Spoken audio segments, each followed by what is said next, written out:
जादुई nail polish का पेड़। अंतरिक्ष में बसे हुए एक खूबसूरत से परीलोक में एक जादुई नेल पॉलिश का पेड़ हुआ करता था। वह नेल पॉलिश का पेड़ एक जादुई जंगल में था जिस बारे में किसी को भी कुछ भी पता नहीं था। एक दिन रिया नाम की परी अपनी एक दोस्त मोहिनी परी के साथ भटकते हुए उस जंगल में आ जाती है। रिया परी बहुत ही ज्यादा चालाक थी, वहीं मोहिनी परी स्वभाव की बहुत ही अच्छी थी। अरे ये तो कोई जादुई जंगल लगता है, यहाँ के सभी पेड़ तो चमक रहे हैं, कहीं यहाँ कोई खजाना तो नहीं। अगर ऐसा हुआ तो मेरी तो निकल पड़ेगी। कितनी गरीबी भरी जिंदगी में जी रही हूँ। अब अमीर बनने का वक्त आ चुका है। इतना अच्छा मौका मिला है, इसे मैं हाथ से कैसे जाने दे सकती हूँ। तभी मोहिनी परी बोली, ये तुम क्या कह रही हो? तुम्हें पता भी है ये जरूरी नहीं इस जंगल में खजाना ही हो, खतरनाक जानवर भी हो सकते हैं, इसीलिए हमें यहाँ से जाना चाहिए। मैंने तेरी जैसी बेवकूफ आज तक नहीं देखी। जादुई जंगल में कहीं जानवर होते हैं क्या? यहाँ तो सिर्फ जादुई शक्तियाँ होती हैं और खजाना। इतना लालच भी अच्छा नहीं, हमें वापस जाना चाहिए।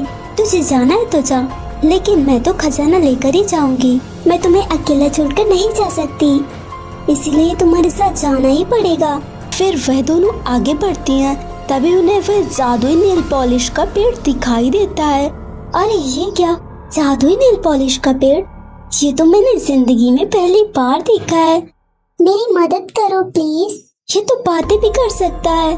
क्या तुम उस नदी से थोड़ा पानी लाकर मेरे ऊपर डाल सकती हो? यहाँ जो भी आता है वो मेरे ऊपर पानी डालता है, जिससे मैं जीवित रहता हूँ।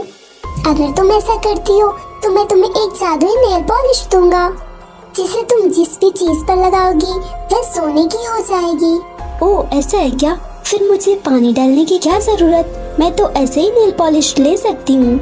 नहीं प्लीज ऐसा मत करो, मैं जीवित नहीं बचूंगा। पर उससे मुझे कोई फर्क नहीं पड़ता, तुम मरो या जियो। फिर रिया परी एक नेल पॉलिश तोड़ लेती है। चल मोहिनी, पर रिया हमें इस जादुई पेड़ की मदद करनी चाहिए। बढ़िया दयावान, चल चुपचाप। नहीं, मैं इसकी मदद किए बिना यहाँ से नहीं जा सकती। तुझे मरना है तो मर, मुझे क्या, जो चाहे कर, मैं तो चली। फिर रिया परी वहाँ से चली जाती है। तभी मोहिनी परी नदी से पानी लाकर उस जादुई पेड़ में डाल देती है। तुम्हारा बहुत बहुत धन्यवाद, मैं तुम्हारा सन कभी नहीं भूलूंगा। तुम कितनी अच्छी हो, तुम इसमें से एक नेल पॉलिश ले सकती हो। फिर उस जादुई नेल पॉलिश की मदद से मोहिनी परी बहुत ही अमीर बन जाती है। इधर रिया परी धोखे से उस नेल पॉलिश को अपने नेल्स पर लगा लेती है, जिससे वह जिस भी चीज को छूती थी वह सोने की हो जाती थी। और अब वह खाना भी नहीं खा सकती थी क्योंकि वह सोने का हो चुका था। और इस तरह से उसे उसकी करने का फल मिलता है। सो फ्रेंड्स, अगर आपको ये कहानी अच्छी लगी हो तो वीडियो को लाइक कीजिए, चैनल को सब्सक्राइब कीजिए और हमें कमेंट करके ज़रूर बताएं कि आपको कहानी कैसी लगी। परी की जादुई ड्रेस। माया परी बहुत ही बदसूरत थी, इसी कारण उसके मम्मी पापा ने उसे घर से निकाल दिया था, क्योंकि उसकी बदसूरती की वजह से उसके मम्मी पापा की हर जगह बस बेइज्जती ही होती रहती थी। अब वह सबसे दूर एक झोपड़ी में रहा करती थी और काम भी किया करती थी। बस यही उसका जीवन था। उसके पास में ही एक दादी रहती थी, उनका इस दुनिया में कोई नहीं था। माया परी उन्हें बिल्कुल अपनी दादी की तरह मानती थी और अक्सर उनके घर जाया करती थी और वे उनके लिए खाना भी ले जाया करती थी। दादी आइए खाना खाते हैं। वो दादी ना, मुझे आपसे कुछ बात करनी थी। हाँ बोलो। पूरी दुनिया मुझसे नफरत करती है क्योंकि मैं बहुत ही बदसूरत हूँ। यहाँ तक कि मेरे मम्मी पापा ने भी मुझे घर से निकाल दिया है। इसके बाद भी आप मुझसे इतना प्यार क्यों करती हैं? और मेरे हाथों का खाना भी आपको बहुत ही पसंद है। दरअसल बेटी, मैं इंसान की ऊपरी खूबसूरती नहीं देखती हूँ, बल्कि उसका मन देखती हूँ। और तुम मन से बहुत ही अच्छी हो, इसीलिए तुम इस दुनिया की सबसे खूबसूरत परी हो। एक दिन माया परी काम से घर लौट रही थी, तभी रास्ते में उसे एक बच्ची दिखाई देती है जो कि उदास बैठी हुई थी। क्या हुआ, तुम इतनी उदास क्यों बैठी हो? दरअसल मैंने सुबह से खाना नहीं खाया है, क्योंकि मैं जब स्कूल से घर आई तो मेरे घर पे ताला था और मम्मी चाबी लेकर पता नहीं कहाँ चली गई और मेरे पास पैसे भी नहीं है। मुझे बहुत भूख लगी है। तुम चिंता मत करो, मेरे पास कुछ खाना है, तुम इसे खा सकती हो। थैंक यू दीदी। तभी उस बच्ची की माँ जाती है। प्रिया, तुम इस मनोज का खाना खाने वाली थी। ये जहाँ भी जाती है बस मनुष्यत ही फैलाती है। इसके खाने को तुम फेंक दो और घर चलो, मैं तुम्हें अच्छा खाना खिलाती हूँ। पर मेरी बात तो सुनिए। घर जाकर माया परी दादी को सारी बात बताती है। बस इतनी सी बात के लिए तुम क्यों चिंता कर रही हो? वो सब भूल जाओ, क्योंकि अब तुम्हारी जिंदगी में सब कुछ अच्छा होने वाला है और तुम खूबसूरत भी हो जाओगी। क्या कहा? मैं खूबसूरत हो जाऊंगी? पर कैसे? मेरे साथ चलो। माया परी उन दादी के साथ जाती है। दादी, आप मुझे झील के पास क्यों लेकर आई हैं? कुछ ही देर में यहाँ एक जादुई ड्रेस प्रकट होने वाली है और वह ड्रेस पूरे 20 सालों में सिर्फ एक बार प्रकट होती है और वह जिसे भी मिलती है वो बहुत ही खुशनसीब होता है। अगर तुम उस ड्रेस को पहनोगी तो तुम बहुत ही खूबसूरत हो जाओगी। साथ ही साथ तुम जो भी पहली इच्छा बोलोगी वह तुम्हारी इच्छा भी पूरी हो जाएगी। तभी वहाँ पर वह ड्रेस प्रकट होती है और दोनों उस ड्रेस को लेकर घर पहुँच जाती हैं।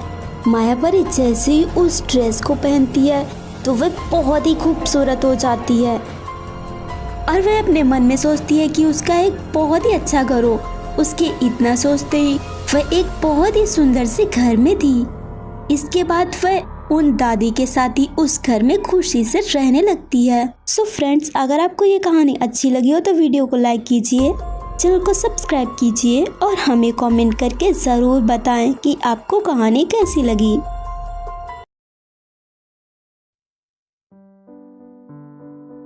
परीलोक में जल परी। परीलोक में कई परियां रहती थी। उन सभी परियों में से किसी भी परी ने कभी भी जलपरी को नहीं देखा था, क्योंकि पूरे परीलोक में कोई भी जलपरी नहीं थी। इसीलिए सभी परियां जलपरी को देखना चाहती थीं। परियां पृथ्वी पर टहलने के लिए जाया करती थी। एक दिन दो परियां समुद्र के किनारे टहल रही थी। तभी उन्हें एक जलपरी दिखाई देती है।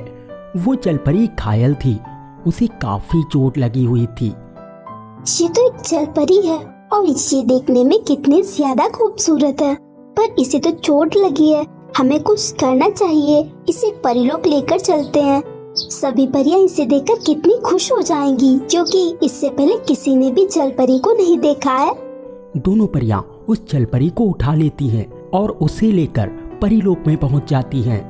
परियां उस जलपरी का इलाज करती हैं। ये देखने में तो कितनी सुंदर है। जलपरियां तो सच में कितनी अच्छी होती हैं। कुछ देर बाद जलपरी को होश आता है। मैं यहाँ कैसे? और तुम लोग कौन हो? हम परियां हैं। तुम पृथ्वी पर समुद्र के किनारे पड़ी हुई थी और तुम्हें काफी चोट लगी थी, तो इसीलिए हम तुम्हें यहाँ उठा कर लाए। तुम चिंता मत करो, क्योंकि अब तुम बिल्कुल ठीक हो। पर तुम्हें ये चोट कैसे लगी? वो मैं जिस समुद्र में रहती हूँ ना, एक दिन वहाँ एक जादुई शैतान केकड़ा आ गया। वह पूरे समुद्र को अपने कब्जे में करना चाहता है, इसीलिए उससे लड़ते हुए कई परियां मर चुकी हैं और मैं किसी तरह बच गई। मुझे समझ में नहीं आ रहा कि मैं उसे कैसे जीत पाऊंगी। हम तुम्हारी मदद कर सकते हैं, क्योंकि हम परियां हैं, इसीलिए हमारे पास जादुई शक्तियां हैं जिससे हम उस केकड़े को मार सकते हैं। फिर तो मुझे बहुत ही खुशी होगी। हाँ ठीक है, चलो अब जल्दी से जाओ। वो जलपरी कुछ परियों को लेकर समुद्र के पास पहुंच जाती है।